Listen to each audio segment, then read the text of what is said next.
Thank you so much for having me.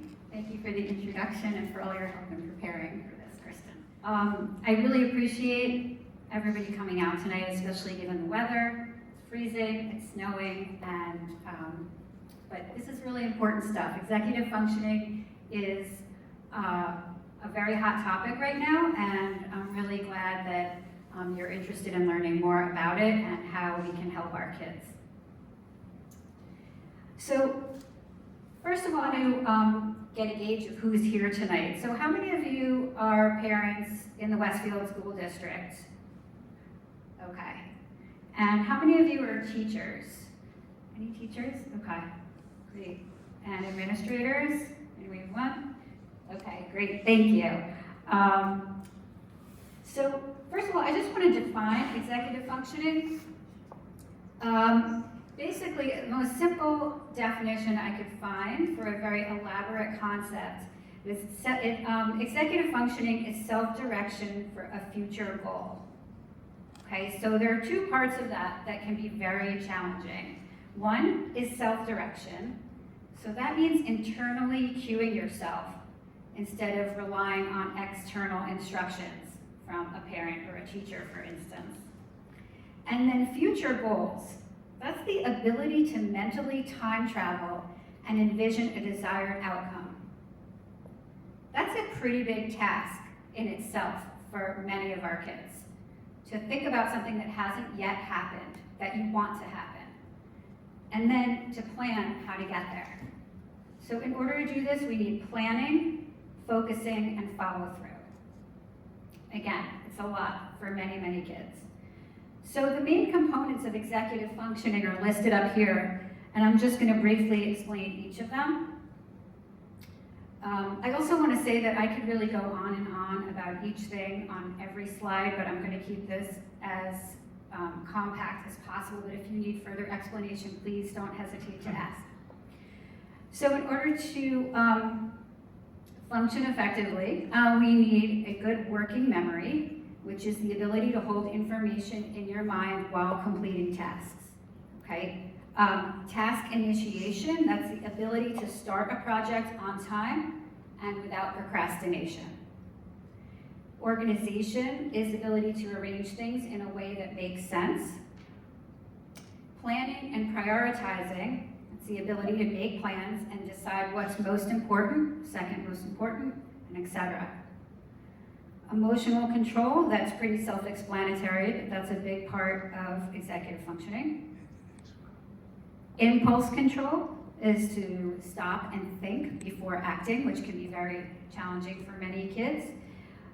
Flexible thinking, it's the ability to think in different ways in order to solve problems. So if something comes in your way and your plans don't work the way you expected them to, it is pivoting and thinking of a different plan. And self-monitoring, which is also pretty self-explanatory. This is my daughter, Misha, who's helping with the slides. Thank you, Misha. Okay, so executive functioning skills are in the spotlight these days. There's a lot of talk about them, and there's a lot of parents feeling that their kids do not have sufficient executive functioning skill development. There are a few reasons why it's in the spotlight. Right now, there's an increased cognitive demands in daily life that takes over. So in today's world, we have to constantly multitask, make quick decisions, and process information. So that is definitely taxing. Jobs, schools, and even social interactions increasingly rely on strong executive functioning skills like organization, time management, self-regulation. So these are all important things to consider. Also, the impact of the pandemic on learning is significant. So how many of you have kids that were in school during the pandemic in March 2020? Okay, so you all know firsthand how that sort of wreaked havoc on learning, on our children's emotional health potentially, their ability to pay attention. All sorts of executive functioning skills were thrown off. It was a very strange time, and we all were in the same boat. So it really disrupted traditional learning structures.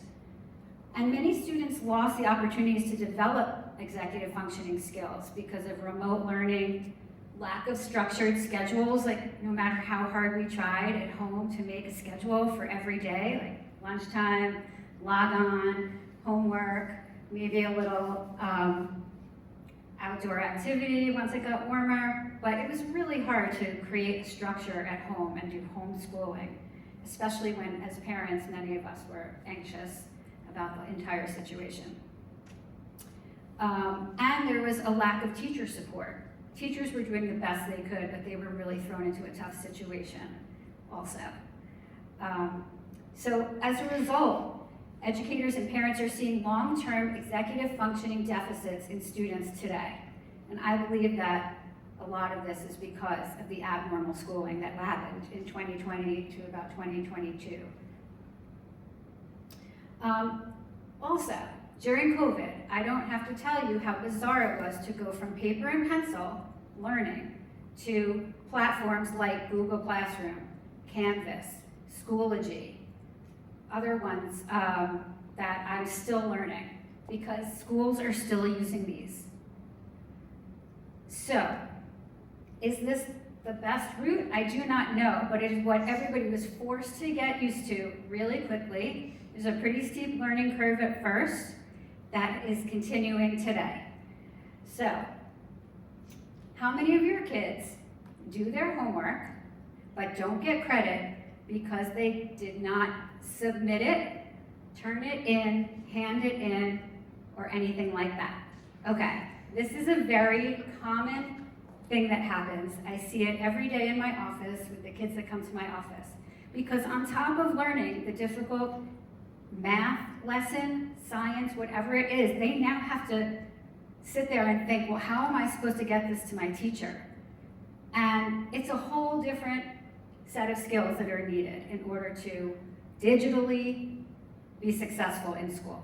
It's different than the content. So just keep that in mind when your kids aren't doing well. It might have nothing to do with what they're absorbing in each class, but instead the inability to successfully navigate Google Classroom or whatever platform they're using. Okay, finishing one thing. When they're used to ordering something from Amazon that arrives tomorrow, or sending somebody a message on whatever, TikTok or whatever it is, Snapchat, and they get a message, reply right away. So you are telling them not only is planning to do a project 2 weeks away difficult for anybody, but these kids, their brains have been conditioned differently. And that's really important to think about. Okay, there's a shift in educational priorities.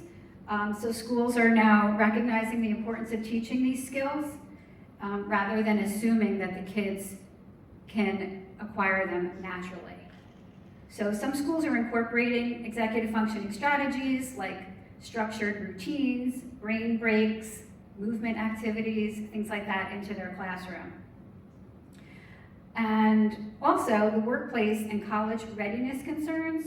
Employers and colleges report that young adults struggle with self-regulation, planning, and task persistence, especially with the increased demands that technology places on students in college and people in the workplace. Think about, for those of you who work, what your job might have looked like 15 years ago and what it looks like now.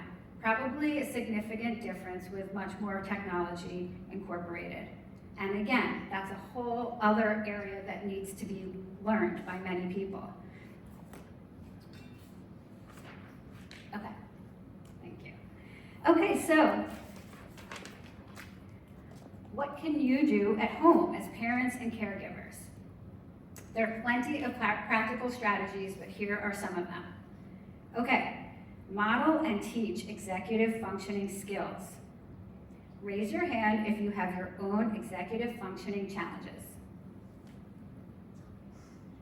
Okay, my family can attest to it. I completely understand. I think that's part of the reason why I teach it, because I get it.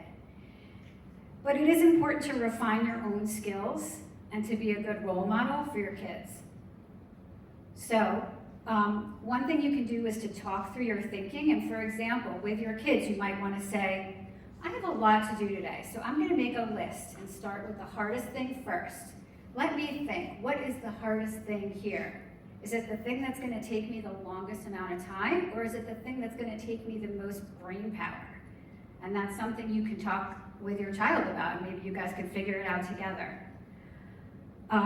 Create a structured environment. So routines are really good because those things get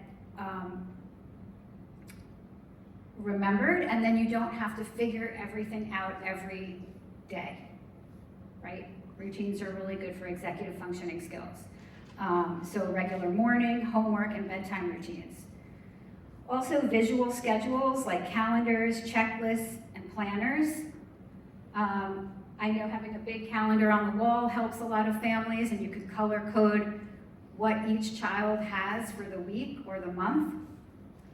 And I really like the idea of a family getting together on Sundays and sitting down with each of their agendas and talking about who has an orthodontist appointment at 4 o'clock on Tuesday, and who is going to get picked up by the neighbor because the other one's at the orthodontist, and what happens if the neighbor isn't there to pick up your son while your daughter's at the orthodontist. So thinking about what an alternative plan is. Okay, also helping break tasks into steps. So you want to chunk large tasks into smaller ones, like breaking homework up, chores, and big projects into smaller, more manageable steps. So if you want your child to clean out their closet, for instance, that sounds like a pretty big task, but you might break it down and brainstorm what to come up with to do first, second, third, etc. Okay, timers I think are really great to encourage work in short bursts. So maybe you work on the closet for 20 minutes and then you take a 10-minute break. You work on the closet for another 20 minutes and another 10-minute break. So timers are great. Timers are on our phones, but I like them better like physical kitchen timers. Not only does it prevent getting distracted by a screen, but it also gives kids a good sense of time. Like the passage of time is something that our kids tend to lack because of digital clocks and just not understanding that when the big head is here and then it goes down here, that's 30 minutes. Like I like the idea of analog clocks and actual kitchen timers to help kids understand the passage of time. And then to encourage pre-planning. So before starting a project, you might ask what do you need and what's the first step. Okay, so then we need to identify drainers and fuelers. Drainers are things that drain energy. So many times it's transitions from one activity or place to another, resisting distractions. So sitting in class and resisting the distraction of playing a game on your Chromebook during class. That's draining. And learning new concepts. That requires more brain power than reviewing concepts that you learned yesterday in class. And fuelers, those are things that give our energy back. So physical movement, brain breaks, engaging tasks, that type of thing. Okay, another thing you could do is foster self-advocacy and problem solving. So encourage kids to ask for help. Don't just stop when you can't figure out how to do something. But it's really important, especially when going to a teacher, not to say simply, I don't get it. It's a good idea to investigate what exactly is confusing. What part of the confusion can you verbalize to the teacher? Maybe say, I understand how to do this and this and this, but what happens when there's a remainder? That type of thing. Practicing self-reflection, asking what went well and what could you do differently next time. So if you're studying for a test and you did well on it, let's talk about what you did right or you didn't do well. What did you not do well when preparing for this test? So that you can change it next time. And to teach self-monitoring. So help your kids check in their own work and stay on top of assignments. Does anybody have any questions so far? Okay. So building resistance and a growth mindset, this is really important. We're all just human beings and everybody makes mistakes, and it's really important for your kids to understand that mistakes are okay and that we need to make mistakes in order to learn how to solve problems. So praising effort, not just outcomes, so you want to focus on progress, persistence, and strategies, not so much the grade, and helping your kids set goals, like small, achievable goals that are realistic in order to track their own progress. Okay, encouraging independence and responsibility. It's great to let kids make their own choices, age appropriately. Assigning daily responsibilities like chores, meal prep, organizing personal items, that will help develop executive functioning skills. Yes. I'm going to go back if I can. You were talking about small achievable goals and praising effort. Can you give us an example of small achievable goals that you can do at home that would help? Yes. Parlay you to school. Yes. So, getting ready to go to school in the morning in my house is challenging. So when I say to my kids, can you get ready for school? That's a big task. There are a lot of things that are involved. They need to go in a certain order. You don't want to come downstairs before you're dressed, that type of thing. So what we did when the kids were younger is we broke it down into smaller tasks. So what are the things that you're going to do upstairs? What are the things you're going to do downstairs? And then once we talked about what you do when you're downstairs, let's put them in the right order. I'm going to take my Chromebook out from the charger and put it in my backpack. I'm going to grab my lunch and my water. I'm going to eat breakfast. I'm going to brush my teeth. Those are the smaller steps. But this doesn't always come naturally for kids, and morning is challenging for a lot of people. I know I'm tired, and I really don't want to be yelling at my kids to do this and this and this, but if you break it down and create a routine, theoretically, it will be easier for everybody. Does that answer your question? Yeah. Okay. Thank you. You're welcome. Okay, and also with independence and responsibility, I think teaching time management is a great thing to talk about on the way to school. Have them plan their day, estimate how long tasks will take, talk about what happens if something goes wrong. If you get home and you're going to do your math homework, but you left your math notebook at school. What do you do in that case? And over the summer, it's really can be hard to do this, but if you can maintain some sort of routine over the summer, that will prevent some regression with executive functioning skills. Okay, thank you. Okay, so IEPs and 504s. Does everybody know what that is? Does anybody not know what that is? Okay, these are individualized education plans for kids who need special accommodations. 504s are similar. So again, I'm going to talk about what are some accommodations you can request if your kids have executive functioning challenges and a diagnosis that is recognized by the district. Okay?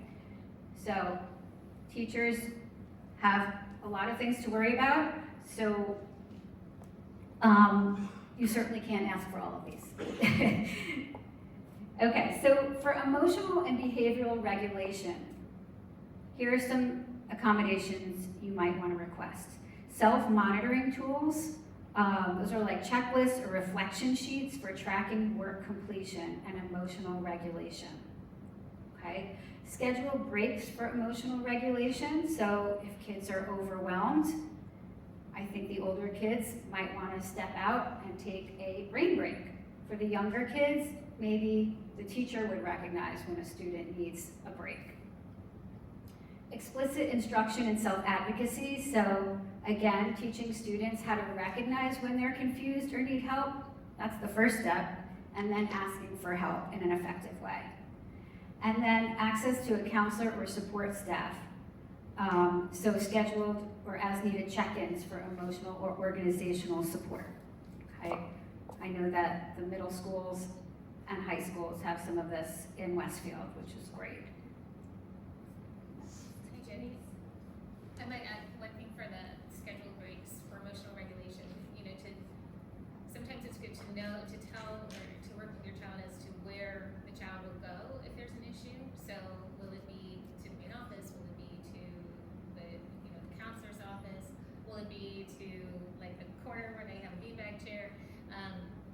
actually very important to note in an IEP or a 504.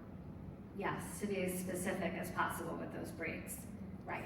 And for the older kids, it is not just going out in the hallway and looking at your phone. Yes. Okay. Okay. Okay, so organizational and planning support, visual schedules and checklists. So daily schedules and task breakdowns with visuals.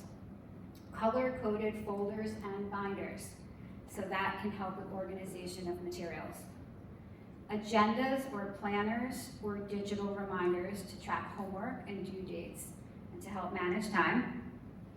Extra time to complete assignments when needed, so this will help manage task initiation and pacing and maybe even anxiety.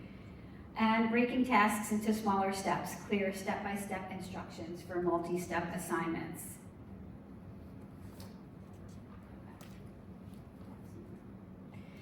Okay, so for time management and task initiation, we talked about timers. So these will help estimate and manage time effectively. Not only to do work for a duration, but also to take a break. I like the idea of timed breaks. There's something called the Pomodoro technique, which basically is a concept where you work for a certain number of minutes, maybe 20 or 25 minutes, timed, and then you take a 10-minute break, whether you need it or not. And you do that for 4 cycles, and then you take a longer break. The idea is that if you know that if you only need to focus for 20 or 25 minutes, you will have an easier time doing so, knowing that you have a break coming up. What you do during that break is also important. I think screens are not a good idea during the break. Maybe we're going for a walk around the block, getting a snack, helping prep dinner, but I really like the Pomodoro technique, and I can talk more about that later if you'd like. Cueing and reminders, verbal, visual, or electronic prompts to begin tasks. Okay, a lot of kids, raise your hand if your kids come home from school and they have such a hard time starting homework. Okay, so breaks after school, I completely believe in them. I think they are important. Again, what you're doing during the break is important because we all know how our attention can be drawn to screens, and it is really hard to break away.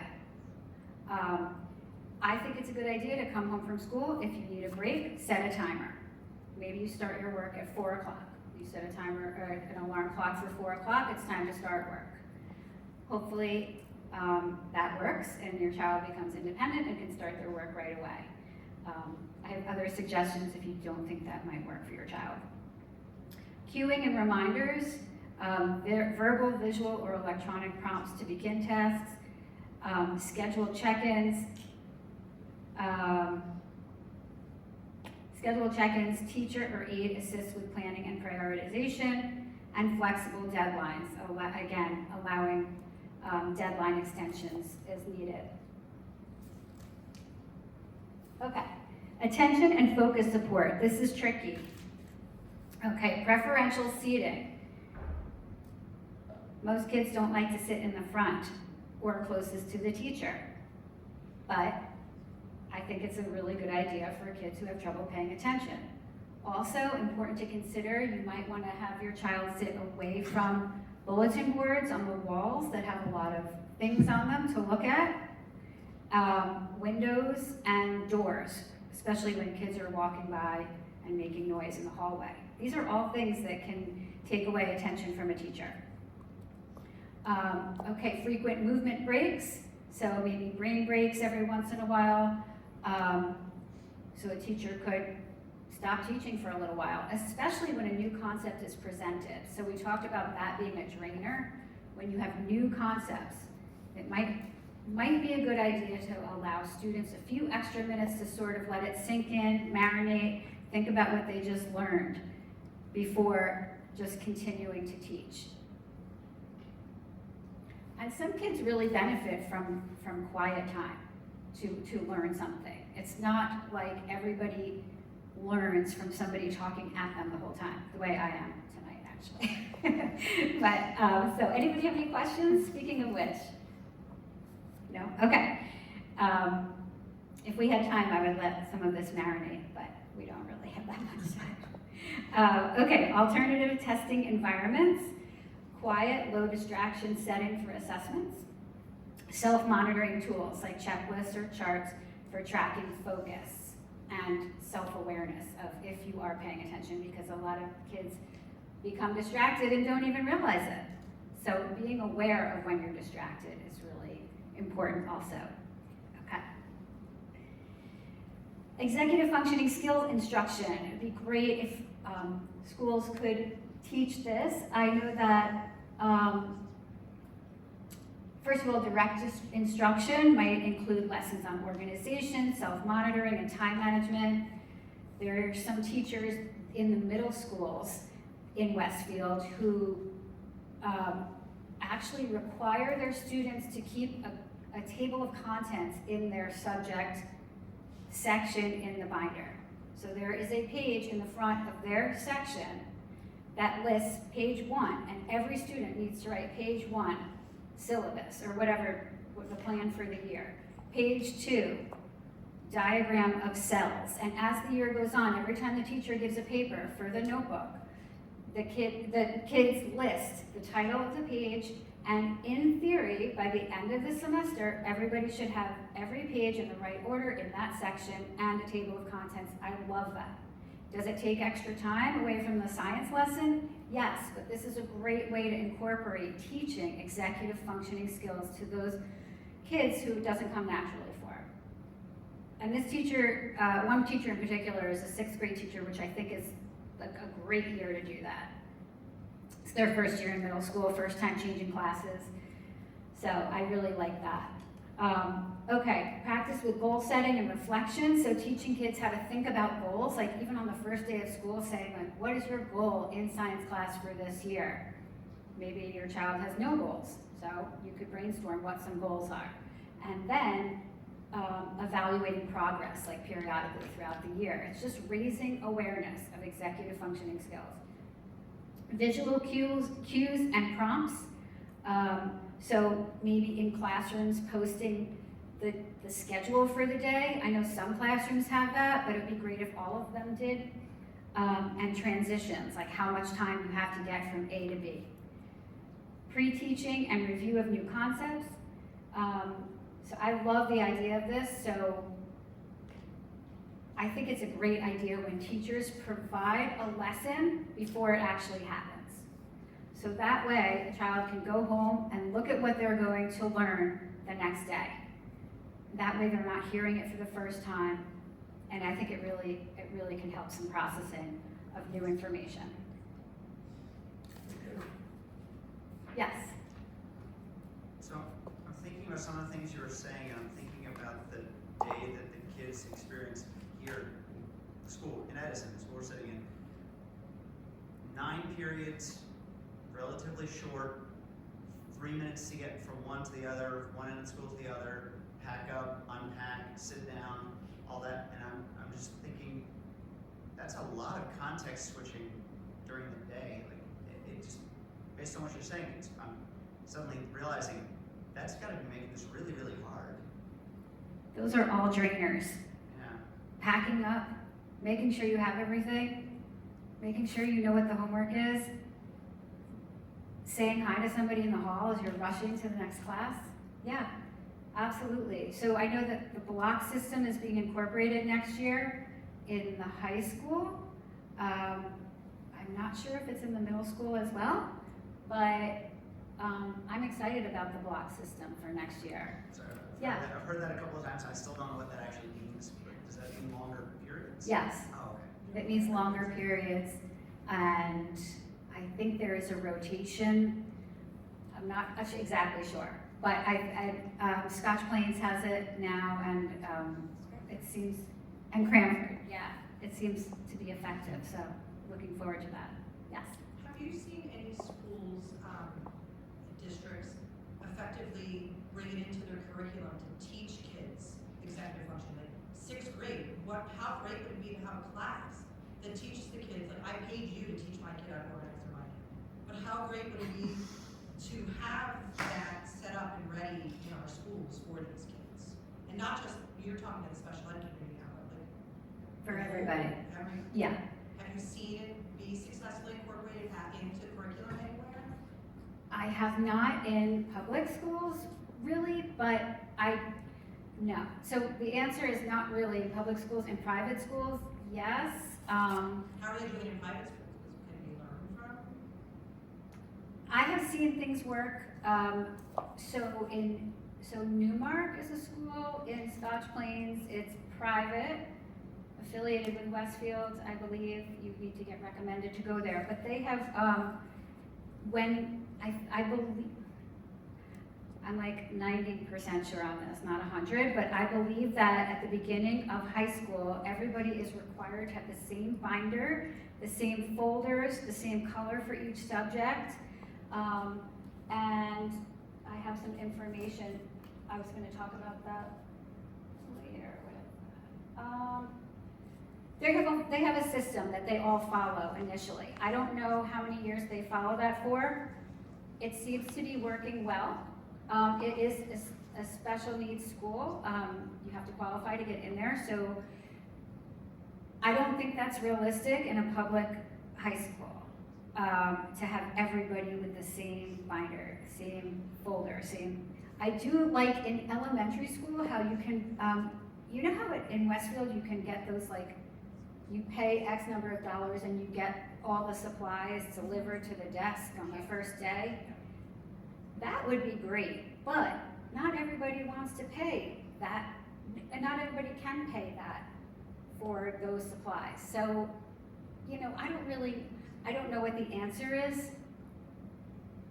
This is just beyond binder too, it's like how to organize their world in Google Classroom, like how to even like put their emails into folders and how to, there's so much that they need to be able to It manage is so and much. do to help them be successful.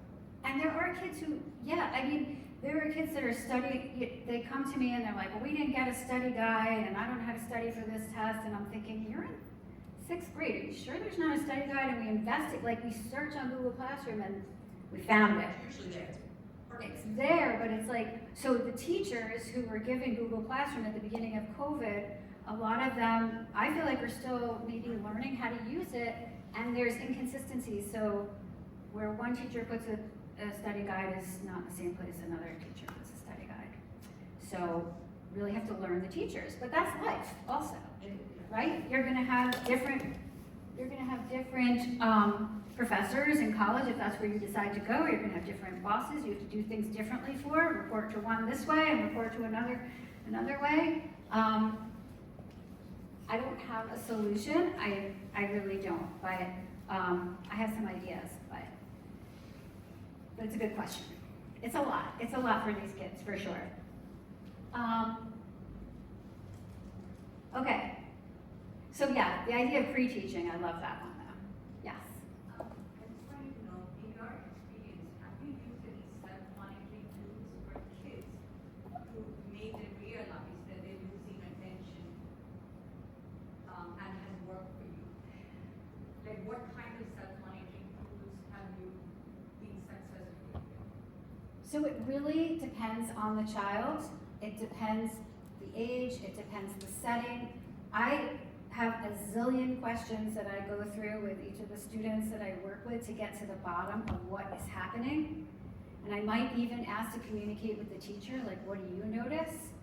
Is it when it's quiet in a room and they're distracted by their thoughts? Is it when their classes are changing outside their room and there are kids walking by? So your question is about self-monitoring. Not the external environment.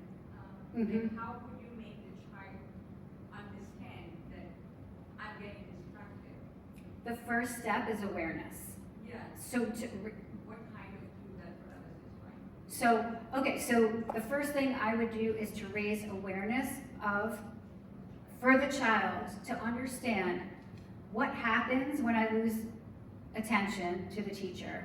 Am I thinking about something else? Am I making movies in my head about dinosaurs? You know, whatever it is. So, and talking about the importance of not doing that. Okay. Then we talk about when you lose focus, it is important to realize it sooner than later each time. Not literally each time, but as you improve, it's important to catch yourself sooner rather than later. And I do believe that with increased awareness that kids can do this. I think it also comes with maturity, and I think it also comes with development of executive functioning skills. I think that these skills are at the root of a lot of attention problems. So kind of going through each of those bullet points that I talked about at the beginning and see where there are maybe some issues, addressing those as well. So I don't have a single answer for you. It really depends. I'm happy to, if you want to give me a call, reach out, we could schedule a time to chat about whoever you have in mind and maybe get to the bottom of it. And how to raise that awareness for them, to check back in. It's a hard one, really hard. Anybody have any other questions? Okay. Can you change the slide? Thank you.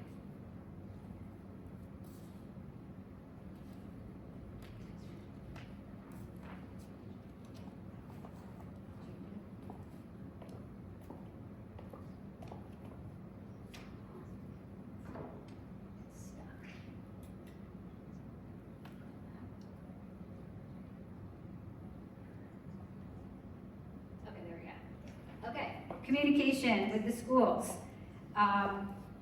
So you might want to request, if possible, daily or weekly check-ins with parents to update on assignments and progress.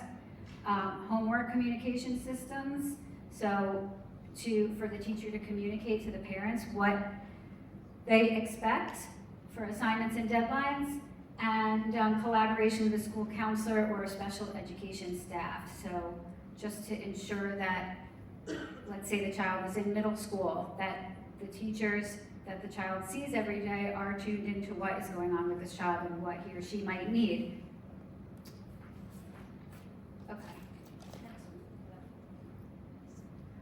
Okay, so these are specific to, I have a couple that were just specific to elementary school and a couple specific to the older kids.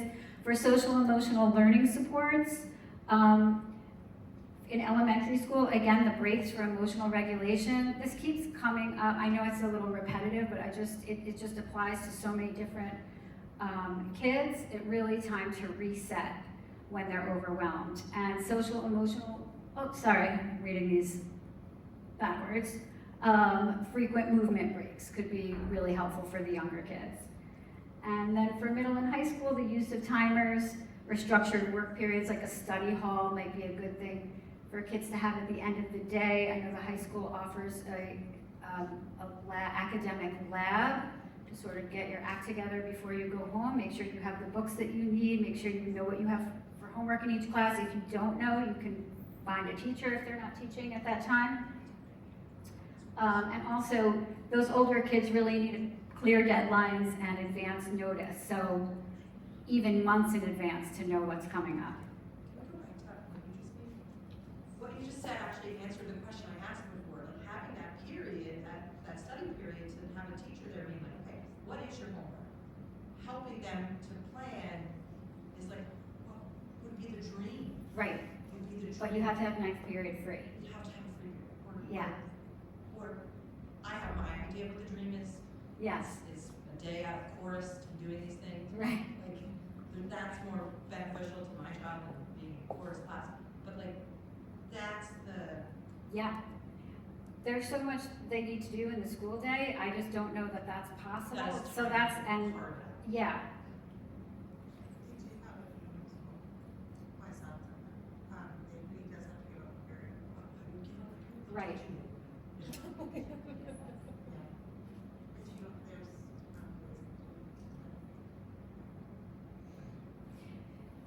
But yeah, that's a great, I love the academic. I mean, most kids would like to go home early, but I think academic lab is a gift, actually.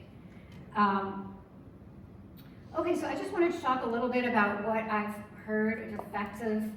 We did touch on this a little bit, but what has been effective in some schools that I've heard of from parents. So the movement activities, again, especially for the younger kids, are incorporated into the day.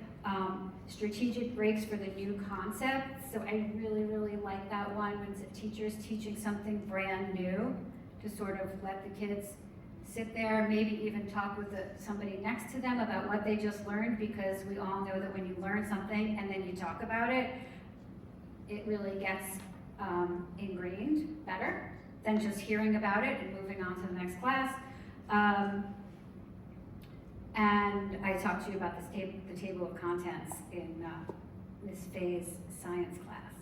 So for teachers out there, can you share any effective strategies from your classrooms or from your kids' classrooms that you know of, if your teachers are tuned into executive functioning development? Does anybody have anything to share? Yes? Sorry, I'm not a teacher, I just have a question. Yeah. So, my question is about the age about when kids can sort of reflect on their learning styles. Like, for me, it took me till college to figure out that I was a kinetic and visual learner, and that's what I really was not successful until college. I struggled basically that entire time. So I'm just wondering if there's a way to catch that sooner, because I just want to know at what age can you really discern your own learning style? Is it a mixture of, is it auditory, is it kinetic, is it visual, is it, repetition helps, does it not help, that sort of thing.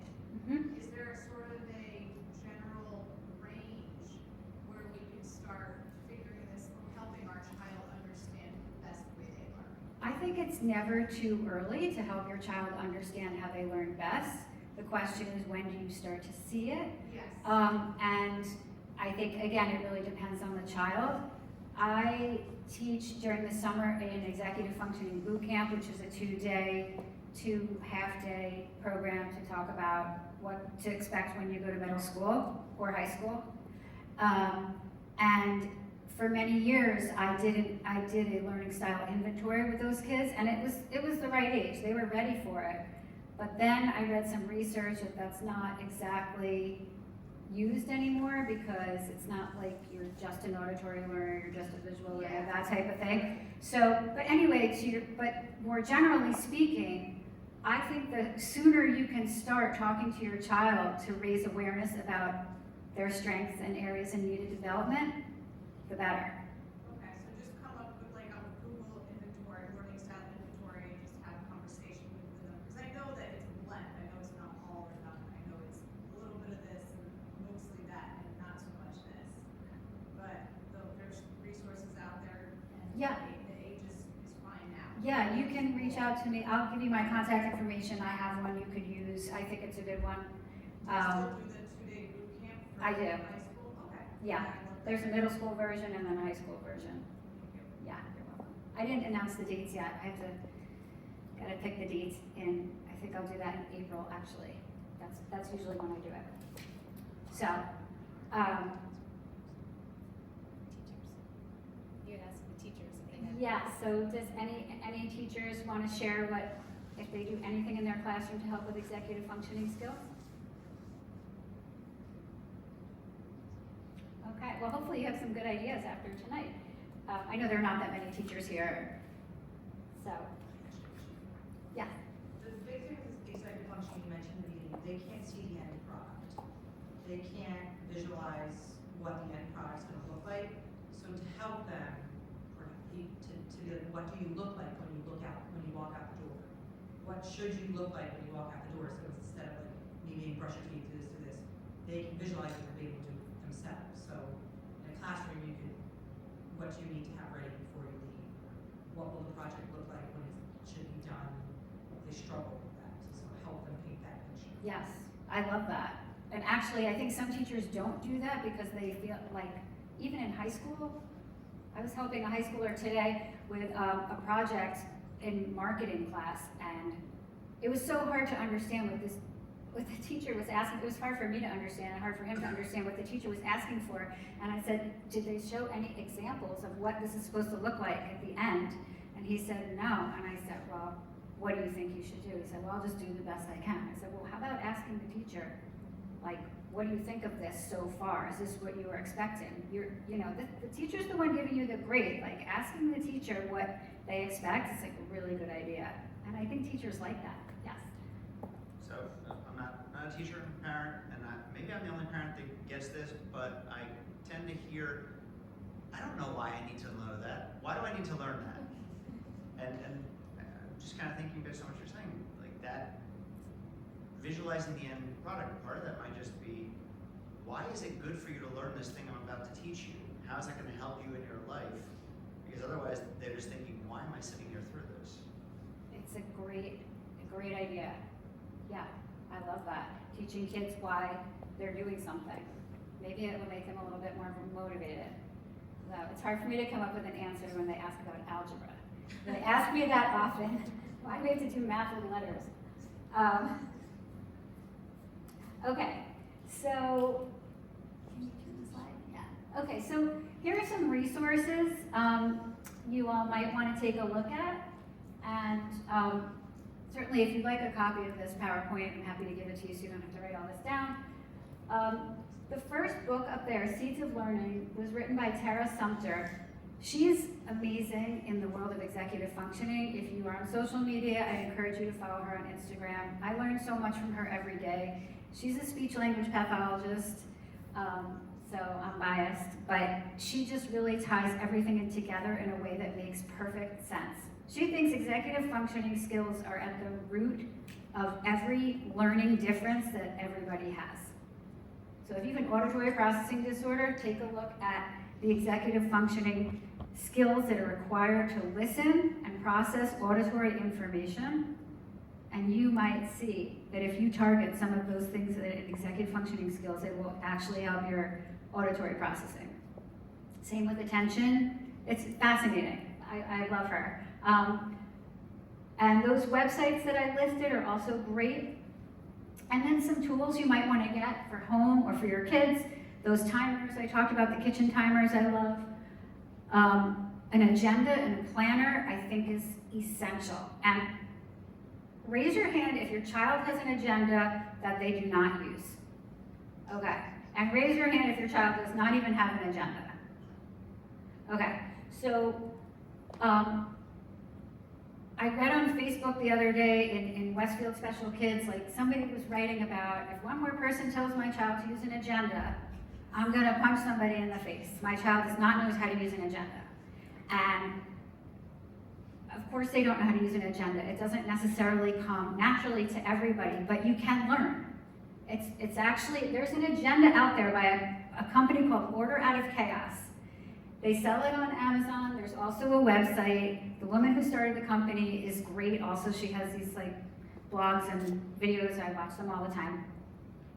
This agenda not only has spots for every class, you write your homework down every day in school, or if you forget, as many kids do, you come home and you fill it out the best way you can, looking at Google Classroom, texting your friends if your teacher forgot to post the homework in Google Classroom, you fill it out. But then at the bottom of each day, there are slots, time slots from 2:45 to 10 o'clock at night to plan out when you're going to do each thing. And I also add some other steps in there. I have kids prioritize which one they're going to do, what's the most important, what's the most challenging, estimate how long each one's going to take. Plan it out. Plan out when you're going to have dinner. Plan out when you're going to get ready for bed, what time you want to be in bed by, what time you have dance class. And if you know, by the way, that you have a baseball tournament in Staten Island on a Wednesday night and you have a test on Thursday, well, you better plan not to study on Wednesday night and study on Tuesday and Wednesday. And if you have this agenda, like spread it the whole week in front of you, you can visually, and I'm very visual, which is part of the reason I like these agendas. I can see the entire week. I can see physically how much time I have between A and B to get something done. I think it's great for kids. And a lot of kids are like, this is creating more work for me. Maybe initially it is, but ultimately it's to make your life easier. Okay, also just Post-it notes, I use them everywhere, in my car, my kitchen, my office, like my head, I love Post-it notes, I think they're great. It's a really good idea to have a hole punch at home, like a good one, not one of those ones that fit in the binder and like ruin the rings, that you could do one page at a time, but like a good one at home, so your kids can stay organized if they use a binder. Okay, so just hole punch, like, otherwise they're just gonna carry papers around and they're floating around in their backpack or binder, and it's just, and chances are they're not gonna be able to find them, or they're gonna get ripped. Okay, next slide, please. Yes. I was just gonna say that my kids have agendas, and at least in our elementary school and middle school, the school provided them, and at least the special ed teachers in elementary school taught my son how to use an agenda. But what's interesting is once he got to middle school, it's like he lost the whole, like he stopped. And I think at some point the teachers expected more independence from him. And so this year I made it a rule that after, like when you finish each class, you have to write either your homework or no homework for every class. And it sort of works. And then when he comes home, like he sees it and we make sure that he wrote it. So like that would be something I would offer like as a good thing to do. But the thing I was gonna ask on that is what's still challenging is combining what's in Google Classroom with what's in the agenda, like, and the two don't mesh so well. Like, Right. and how do you do that? But you suggested after school actually sitting down and going through. Yes, so if you don't use the agenda at school, or you didn't fill it out completely, and even if you did, double check in Google Classroom, which, by the way, so two things on that. One, some teachers put in Google Classroom the homework, but if you're doing classwork and you don't finish the worksheet, that's also part of your homework, but it's not listed in Google Classroom, and you probably, if you didn't finish the worksheet, you probably didn't have time to write that in the agenda before you left class. We had that issue, and so we made it a point to ask the teacher to please remind the kid that if they didn't finish, they should write it down as homework. But yeah, I mean, that's exactly the issues we have. That's, yeah, again, teachers have so much on their plate. But it would be great if teachers could, in middle school, sign the agenda before dismissing each class. It's a lot to ask for, I know. But I kind of love that idea, because then it's not optional. They have to do it. And I was gonna say something else. But I do find that making it a habit, Yeah. and at least like on the days when you are there, when they come home from school, checking them and making sure they do it, does create these, like, reinforces the skills, and they seem to, at least like most of the time, think of those like incomplete assignments as homework, or you know. Yeah, it's a I don't know. great idea. I love writing no homework when there is no homework in a class every day, because it forces your brain to think about, all right, your history teacher doesn't assign much homework, but you still need to think about history every day when you get home, just in case, right? So I like that a lot. So the one challenge I have with the agendas is in middle school, oftentimes the kids are doing fine without the agenda, right? They're like, I remember my homework, let me just think. Yeah, science, we didn't have anything. Math, yeah, okay. And then they're like, why do I need to use this? And I say, you want to practice things like creating an agenda habit is a good idea to do when things are easier. Okay, so you're having an easy time remembering what your homework is. So why not just practice it now, so that when you get to high school, where the jump is pretty big in Westfield, you have that habit already ingrained in you, right? Like for, hockey, you're not gonna practice like some crazy move during a game. You're gonna practice it when the pressure's off in practice, right? So you might wanna use an analogy like that, I don't know.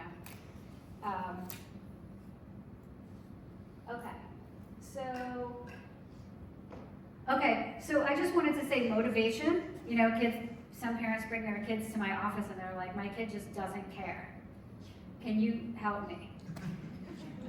That's a tough one. I cannot teach motivation, and there are kids who do not care. But I think there are ways to talk about like what your future is going to look like. Middle school's tough because kids like it's that end product that they're not really like seeing, like, oh, I should do this because in high school it's going to be harder, and I want to do well in high school because I want to do this, this, and this after high school. It's really hard, but I do think that those conversations about setting goals, like, what do you want? What do you want? A sixth grader's like, I want to go home and get on the PS5. So, but okay, that's fine, but like, maybe, you know, in a few years, like, what do you see yourself doing? You're gonna have to do something after high school. So sort of having those conversations and raising awareness. It's tough though. Motivation is tough. When the kids come in, they're not motivated, or when they are not open to instruction. Those are two questions I ask parents when they call me. Do you think your child is into this? Are they buying into the program? Do they want to improve their grades? You know, do they want to pay attention better in school? If the answer is no, I will meet with them, but I might say they're not quite ready. So, okay. So it's 8:09, it's getting sort of late. I was gonna talk about some real life scenarios, but I wanted to see if anybody had any scenarios they wanna talk about, or any other questions. Yes. It's not a scenario, but you mentioned earlier, I don't know if this is what you were touching on or misunderstood, a checklist in school as a modification, I guess, to help kids who struggle with paying attention. What would that checklist look like? I can't even really picture what that tool looks like.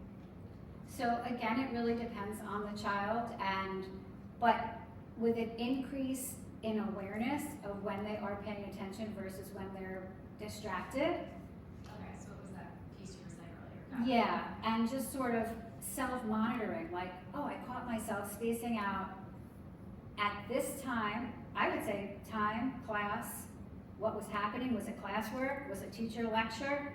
You know, the more information we have, then maybe we could find a pattern so that they're aware going in. So if the child is getting very distracted only during group classwork, then they have the awareness that if that's gonna happen in class, I better work extra hard to not sit with those kids, or put my, whatever's distracting me, you know, over there. Not use that pen because I love to like draw dinosaurs with that pen, or whatever it is. You know what I mean? It's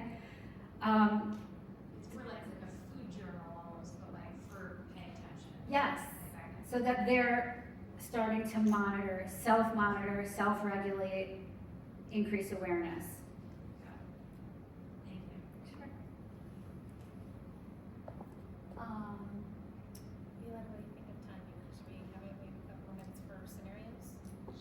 If you're up for it, yeah. Sure. Okay, so sometimes as you know, I work with kids in Westfield, and sometimes they come in and it's really hard to get to the bottom of what's going on. So I'm going to tell you about a girl who's in 8th grade, and her grades just were not what they should be. When I met her, I was confused. Why are her grades not good? Why is she missing assignments? Why is she getting partial credit? I wasn't in touch with the teachers at this point. This girl goes to a private school. And what it came down to was she was missing so many assignments, even though she was super smart. She would not look at, I think it was Schoology is the name of the platform. She would not look at Schoology because every time she looked at it, it showed her what her grades were in every class. And the anxiety that she felt from worrying about her grades was actually getting in the way of her looking at what her homework was or what was missing. So that was like, that took a long time to figure that one out. But once we did, she spoke to her mother, and then she started getting outside help for anxiety, and then this helped and also there was a lot of pressure coming from her parents about grades, and that was giving her a lot of anxiety as well. So once that was managed, then her grades improved because she was able to look at Schoology a little bit more. So that's just one. Emotional regulation is part of executive functioning, and that was one thing that definitely needed to be addressed in order for her to get her work done. I'm thinking of another child who's in middle school here. Yeah. Sorry, on that Mhm. story, I was actually gonna raise also, in Westfield, at least in the middle school, and I'm guessing the high school too, we have to log on to the parent portal to see incomplete assignments, grades, and this, like, similarly, for my younger son, this was a challenge because I was seeing all these incomplete assignments and I couldn't understand why, or like the low grades, and I still don't understand whether the teachers in school ever log on to the portal with them or they log on their own. So we created a ritual where every weekend we look at it together, and if there's nothing below a B for the week, like he gets a reward, like a half an hour of like game time with the family or something. And it's worked wonders, but it really takes time to like log on and look and whatever. But he also, like, he can't do it on his own, and I think part of it is the anxiety. So anyway. Yes, anxiety can definitely be debilitating for kids, Yeah. for everybody. But yeah, well, that's a great idea. I'm glad that worked. Also, I find, so I'm just going to talk about Google Classroom since you guys are all Westfield.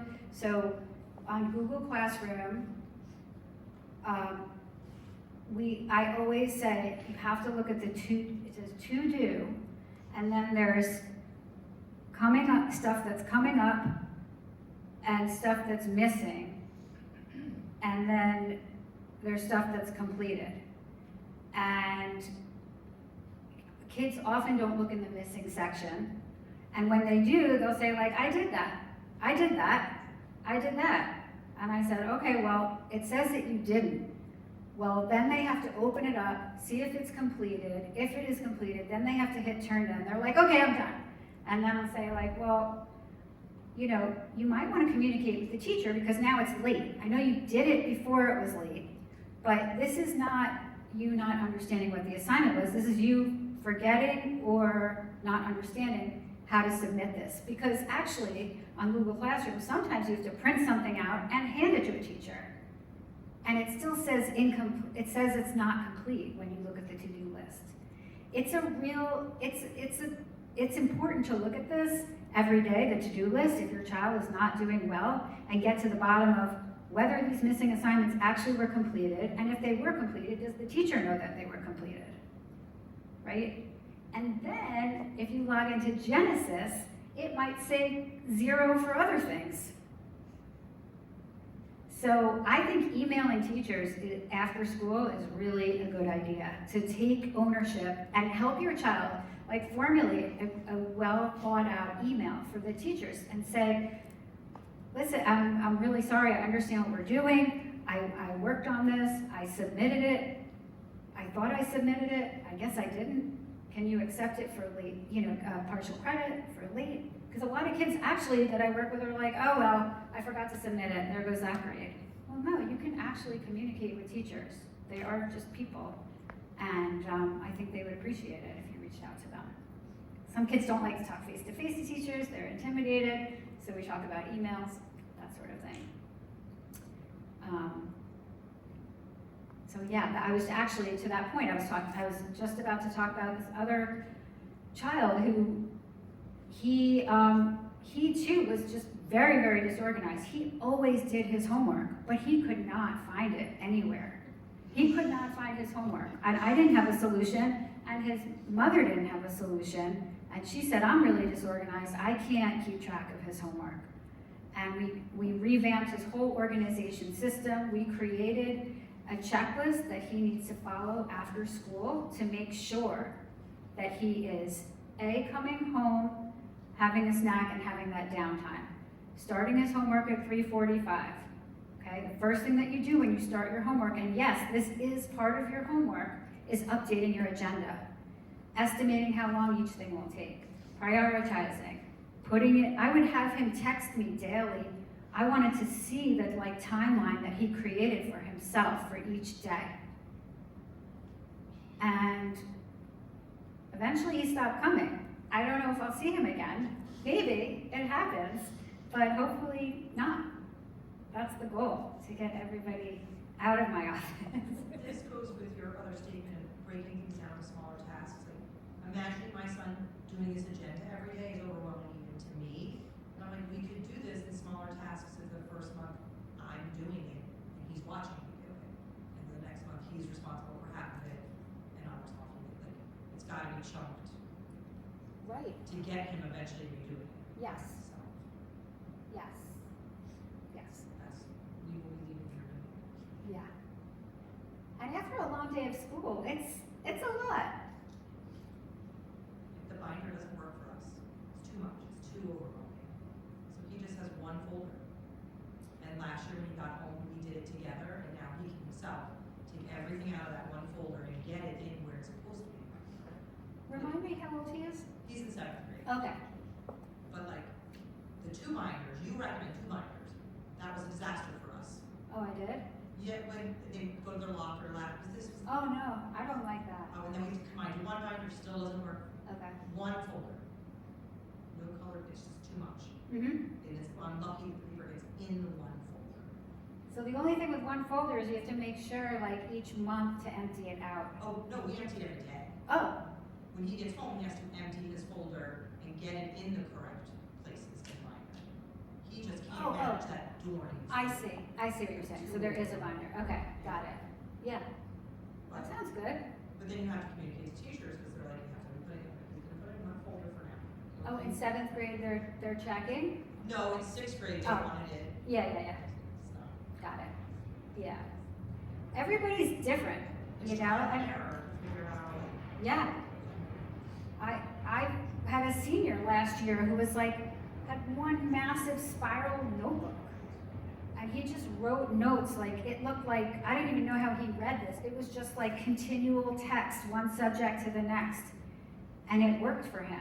He just needed help figuring out how to study for certain tests. But that note-taking system, it worked. And his grades were pretty good. And he's in college now, probably doing the same thing, and that's what worked for him. And that's totally, I do not, I think it's important for parents to talk to your child and not just say do this, and this is how everybody's doing it, and this is the best way. To ask your child, I think this would be good for you because I've seen you blah, blah, blah, blah, blah. What do you think? And if your child is I don't know, well, you can try it, and then you can change it.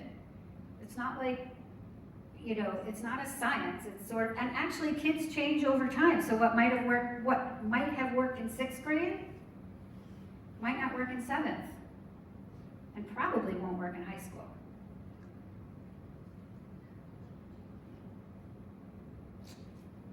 Anybody have any other questions about kids they know or related to? I have a question. So my son has his first essay that he has to do, and I think it's deliberately not descriptive as to how to write the essay and how to chunk it out. It is just, here's the text, which is at school. I mean, here's the textbook. Here's some articles. Have at it. It's due on the 26th. 5 paragraphs. And for someone like him, I'm gonna. How would you recommend attacking it? I know how I would attack it, but I'm not sure, from an executive functioning standpoint, how to chunk that out. So that is, again, dependent on the child. I have all sorts of outlines that I present during the boot camp. like templates that you could use. I can send you some. Again, it really depends on your child.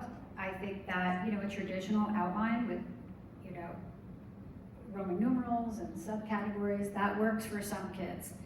Not all. Some kids like to have like a box and then like a smaller box, like progressively decreasing size rectangles to see that like the big rectangle's the main idea of that essay or paragraph, and then the smaller rectangles support that idea, and etc.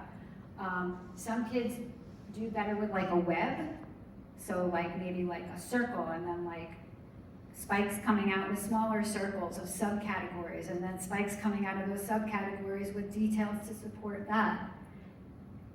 That then requires putting it in the correct, in a good order. These are graphic organizers. Yes, graphic organizers are outlined, yes. Because even I was intimidated by it because he doesn't like to write a lot, and he's still not great at typing, and you know and he can't speech to text it because he can't wing it because it has to be planned out. So it's sort of like, this is going to be interesting. So that's a good idea. Look at different graphic organizers to see if there's a way to visually Right, do an yeah, outline versus a Roman. I don't think he's a Roman numeral kid. Yeah. So I'll look at the other examples. Thank you. I'm just trying to think about if he doesn't like to write, you know. I mean, he will, but Right, yeah, but, it's not easy.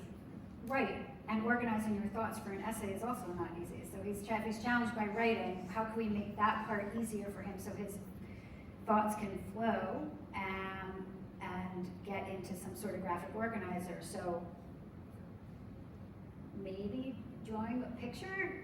Yeah, or something that's online and you can type it in, Yeah, or speech to text it in. right, yeah. Yeah. But if he's not great at typing yet, so I'm just thinking, like, I'm just brainstorming, like, you know, it's good to be creative and try and come up with something that'll work. So, maybe ask him, like, what can we do? Even just talking about it with you, maybe you could write it down for him for now. That's true. That's true. Get him started before he writes the essay. Yeah, Okay. because he's the one coming up with the ideas, you're just the scribe. Correct. So, yeah. Thank you.